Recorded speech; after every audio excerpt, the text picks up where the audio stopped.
प्यारे साथियों, आप सभी का स्वागत करता हूं अपने हमारे स्टडी परिवार में। तो देखो, पिछले लेक्चर्स में मैंने आपको कई सारे पॉइंट्स के बारे में आपको बताया, समझाया, और आप लोगों का कोई ज़्यादा लोगों का कुछ कमेंट था नहीं कि हाँ कुछ प्रॉब्लम है।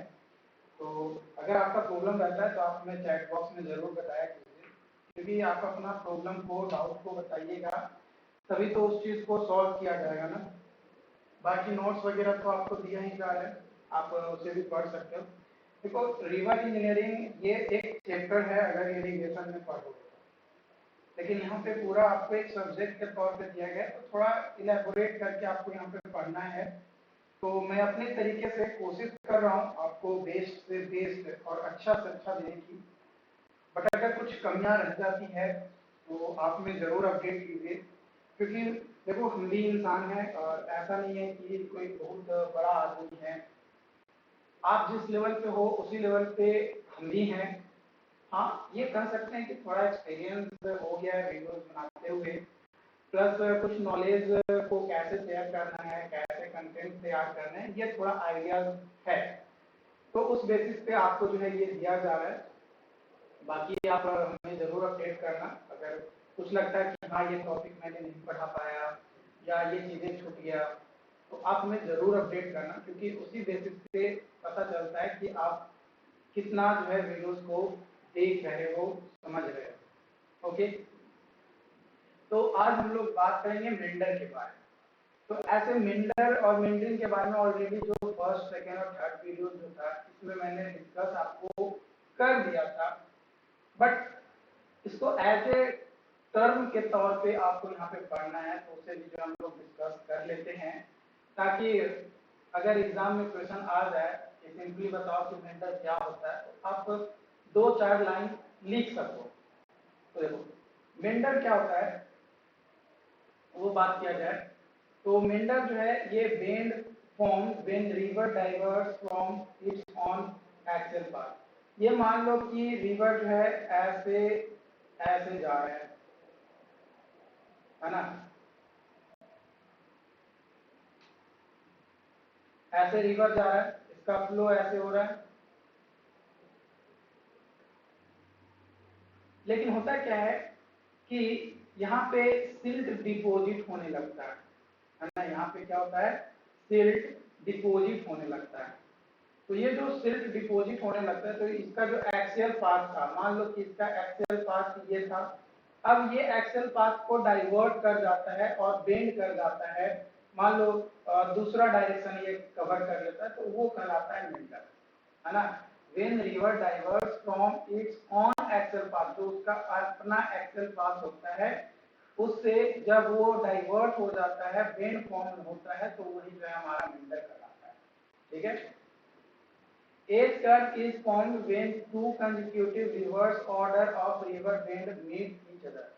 दो रिवर्स, है ना, दो कंजिक्यूटिव रिवर्स अगर ऑर्डर में रिवर बेंड मिल रहा है तो उसको एज कर्व कहते हैं, है ना, इस तरीके से।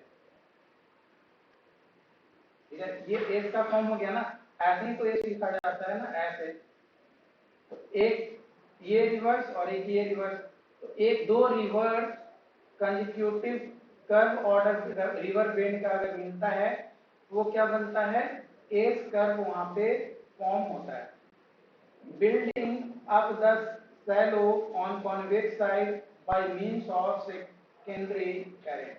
ऑब्वियसली यहाँ पे क्या होता है, बहुत ज्यादा सिल्ट डिपॉजिट होने लगता है, तो कई बार जो है नदी के बीच में ही सिल्ट डिपॉजिट हो जाता है, जिसके कारण से नदी का जो चैनल है या जो पाथ है वो दो भागों में बढ़ जाता है। क्यों? क्योंकि स्वेल बहुत ज्यादा हो जाता है, बहुत ज्यादा सिल्टेशन हो जाता है, इस कारण से। अगला टर्म है crossing. Crossing of a straight reach is defined as when two consecutive curve, जब दो consecutive curve a straight reach comes between, है ना, दो कंसेक्यूटिव कर्व के बीच में एक स्ट्रेट रीच आ जाता है, यानी एक स्ट्रेट पाथ आ जाता है, तो उसको जो है क्या कहते हैं, क्रॉसिंग कहते हैं। यानी वहां पे क्रॉसिंग फॉर्म होता है जो कि स्ट्रेट रीच का होता है, यानी स्ट्रेट चैनल का होता है। To study the behavior of river, we assume that sine curve, है ना, जब हमें बिहेवियर पढ़ना होता है रिवर के बारे में, तो उस कंडीशन में साइन कर्व को हम लोग एज्यूम करके चलते हैं। यहाँ पे आप देखोगे, यहाँ पे जो बेंड हो रहा है, यहाँ से ऐसे बेंड हो रहा है, तो ये क्लॉकवाइज बेंड हो रहा है। ओके, यहाँ पे भी ये क्लॉकवाइज बेंड हो रहा है, लेकिन यहाँ पे अगर देखोगे तो यहाँ पे बेंड जो हो रहा है ये एंटी क्लॉकवाइज हो रहा है। ये क्या हो रहा है? एंटी क्लॉकवाइज बेंड हो रहा है। और यहाँ पे कुछ पाथ जो है, कुछ दूरी तक जो है ये क्या होता है? स्ट्रेट रहता है। तो ये कुछ दूरी तक जो ये स्ट्रेट होता है दो बेंड के बीच में, है ना, इसी को क्रॉसिंग कहा जाता है। इसी को क्या कहा जाता है? क्रॉसिंग कहा जाता है। और ये जो बेंडिंग हुआ इस तरीके से, ये आपका मेंडरिंग ऑफ रिवर कहलाता है। क्या कहलाता है? मेंडरिंग ऑफ रिवर, है ना, यही मेंडरिंग ऑफ रिवर कहलाता है। ओके,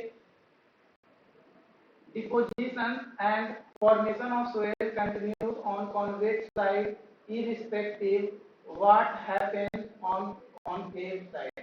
कॉन्केव साइड पे क्या हो रहा है उससे कोई फर्क नहीं पड़ता है, लेकिन सिल्ट का डिपोजिशन आपका कॉन्वेक्स साइड पे हमेशा होते रहता है, और होते होते वो स्वेल का भी फॉर्मेशन है कर देता है।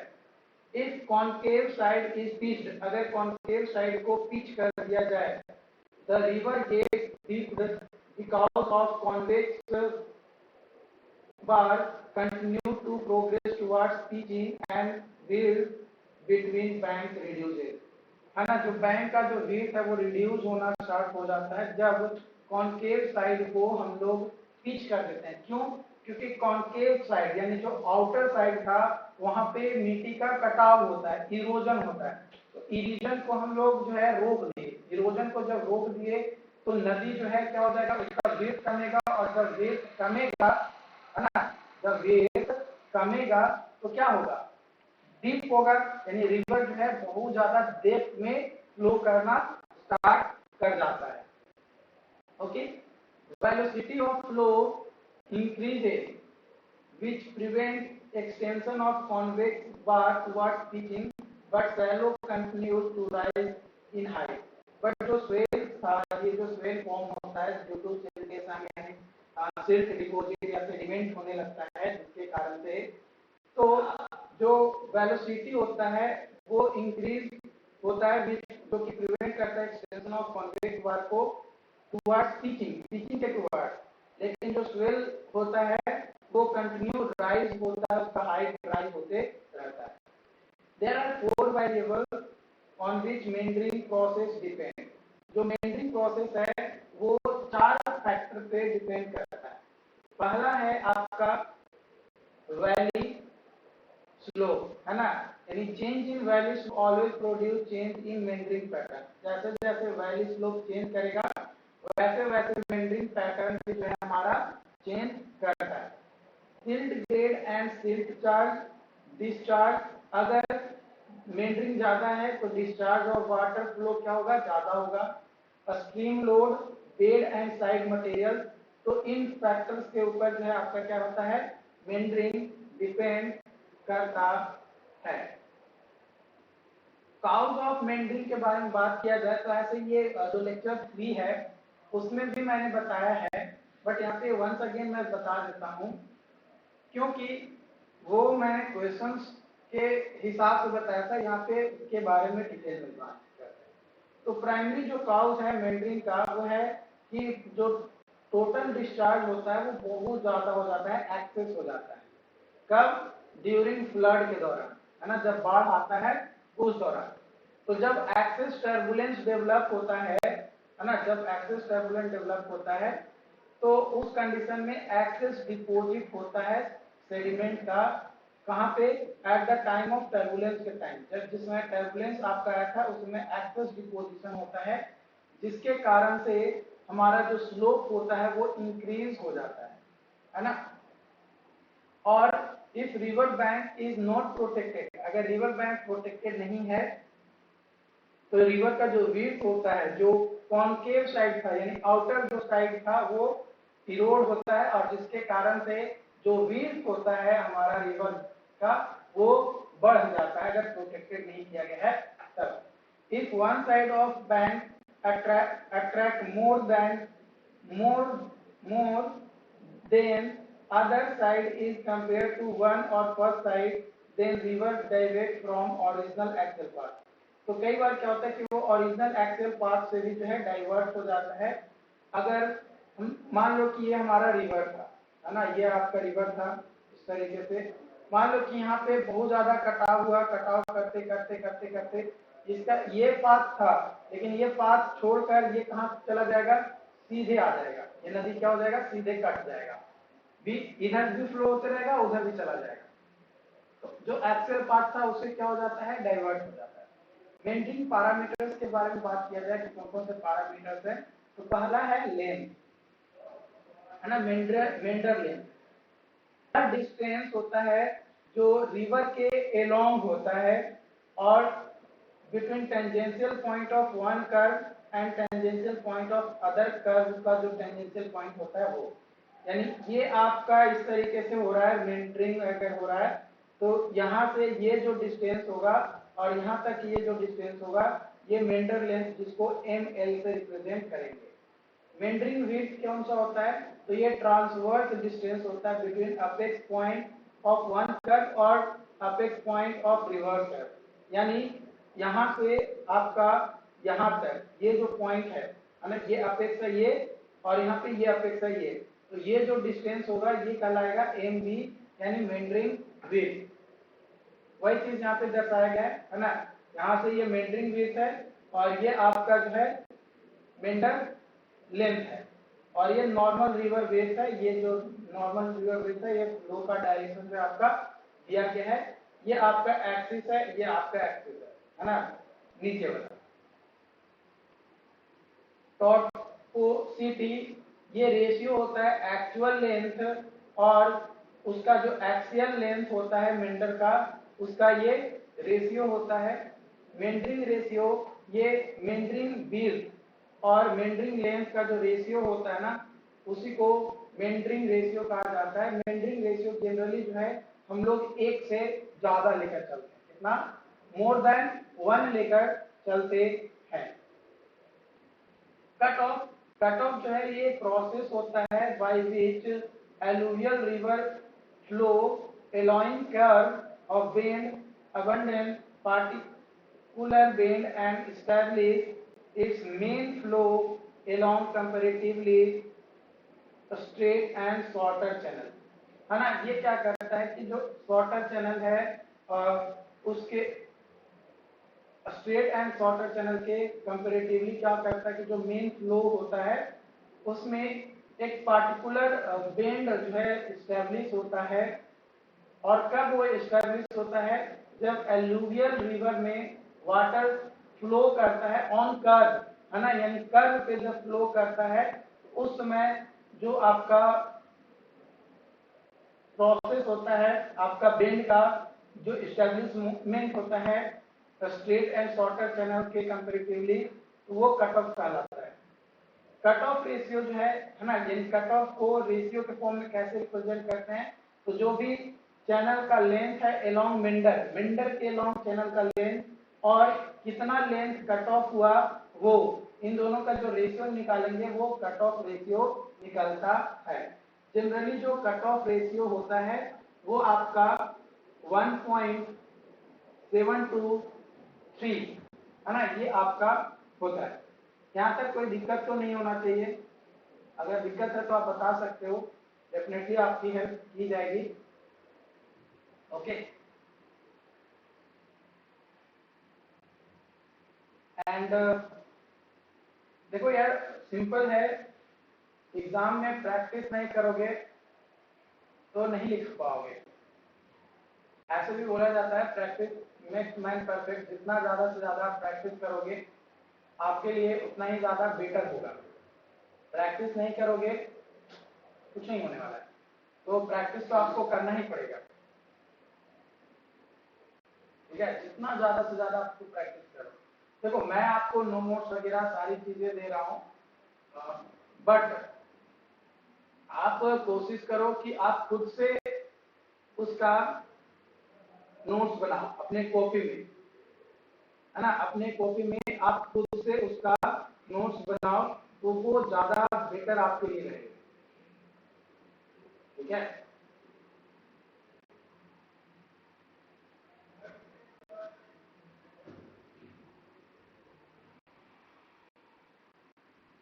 बाकी अगर कोई डाउट्स रहता है तो देखो, जब तक आप अपने डाउट्स को नहीं बताओगे हमें, तो हमें कैसे पता चलेगा कि आप क्या समझ रहे हो क्या नहीं समझ रहे हो, है ना।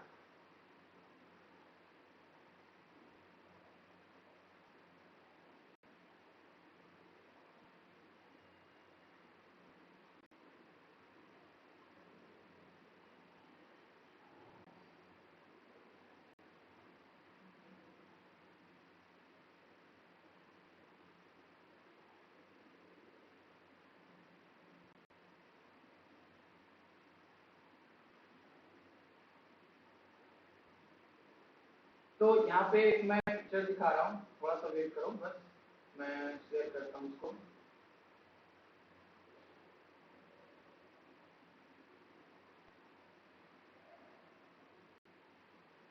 हो गया क्या? एक मिनट जस्ट वेट, कभी कभी मेरा सिस्टम ना काम नहीं करता है, बट कोई नहीं। डाउनलोड डाउनलोड नहीं करना।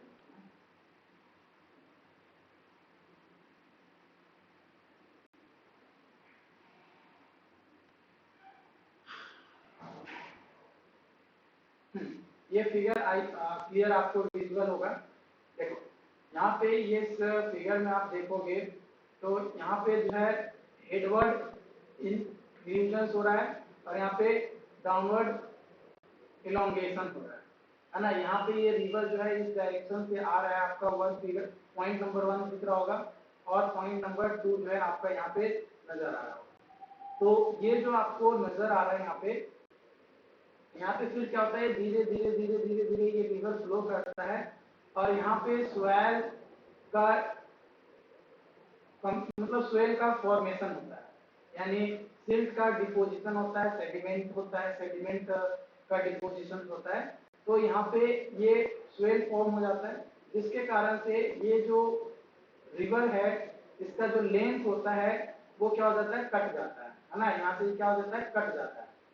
तो वही चीज आपका बोला गया है कट ऑफ, है ना, यही आपका कट ऑफ है। तो कट ऑफ को जो है हम लोग रिवर ट्रेनिंग की मदद से उसको प्रोटेक्ट भी किया जा सकता है, ऐसा नहीं है उसको प्रोटेक्ट नहीं कर सकते हैं, डेफिनेटली उसको भी हम लोग प्रोटेक्ट करते हैं। आगे जब रिवर ट्रेनिंग वर्क और बैंक प्रोटेक्शन वगैरह पढ़ेंगे तो उसमें हम लोग कट ऑफ यानी आर्टिफिशियल कट ऑफ की मदद से कैसे हम लोग कट ऑफ को रोक सकते हैं, है ना, कैसे इरोजन अगर बैंक का हो रहा है तो उससे लड़ सकते हैं, उसको बचा सकते हैं, रिवर के वेव को फ्लो को बिना कुछ किए हुए, है ना। तो वो चीजें हम लोग यहाँ पे जो है पढ़ेंगे आने वाले समय में। अभी नहीं पढ़ना है, अभी बस बेसिक इंट्रोडक्शन आपको जो जानना है वो मैं बता रहा हूँ।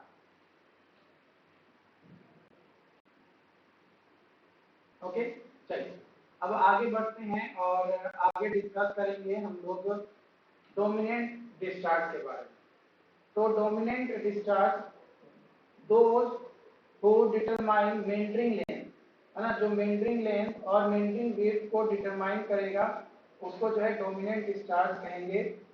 डोमिनेंट डिस्चार्ज जो है क्यूमैक्स का हाफ में 0.5 टू 2/3 ऑफ क्यूमैक्स होता है। कब? जब फ्लड प्लेन है, यानी वैसा एरिया जहाँ पे बाढ़ वगैरह आते रहता है, तो उस एरिया में अगर क्यू डोमिनेंट यानी डोमिनेंट डिस्चार्ज निकालना है तो 1/2 टू 2/3 ऑफ क्यू मैक्स हम लोग जो है लेकर चलेंगे। और अगर हिली एरियाज है या रीजन है तो उस कंडीशन में 9/16 क्यू मैक्स जो है हम लोग लेकर चलते हैं। ठीक है, 9/16 क्यू मैक्स जो है हम लोग लेकर चलते हैं। यहाँ पे जनरली जो मेंटरिंग वेट होता है वो हम लोग लेकर चलते हैं 2.86 of mentoring length. Mentoring length का 2.86 लेकर चलते हैं और जो मेंटरिंग लेंथ निकलता है वो निकालते हैं हम लोग 65.8 अंडर रूट क्यू डोमिनेंट, है ना, क्यू डोमिनेंट को अंडर रूट करेंगे और 65.8 से मल्टीप्लाई करेंगे तो मेंटरिंग लेंथ जो है हमारा निकल जाएगा या मेंटर लेंथ निकल कर आ जाएगा। जेफरसन या इंग्लिश इनके द्वारा दिया गया कि जो आपका मेंडर वेट है एंड जो मेंडर लेंथ है ये इनवर्सली प्रोपोर्शनल होता है,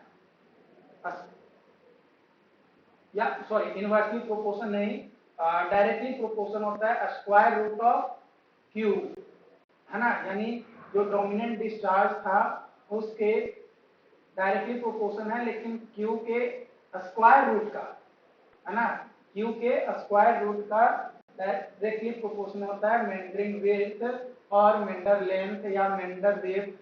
ये कई सारे रीजंस हैं जिसके कारण से कट ऑफ जो है हमारा डेवलप होता है।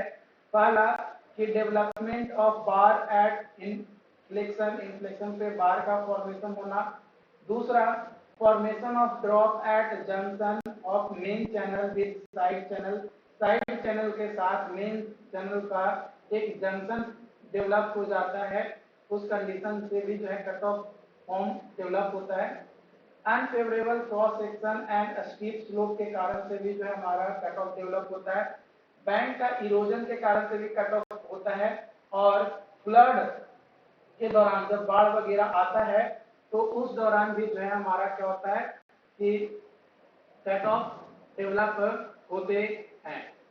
Effect of cut off, cut off का क्या इफेक्ट होता है, तो जो नेचुरल कट ऑफ होता है वो चेंज करता है रिवर रिजिम को, stiffening of slope, inducing erosion, erosion को इंड्यूस करेगा, और lowering water level upstream, upstream में जो वाटर लेवल है उसको लोअर करता है। और ये नेचुरल कट ऑफ काम करता है, रिवर का जो रिजिम होता है, जो फ्लो चैनल होता है या फ्लो पाथ होता है उसको चेंज करता है।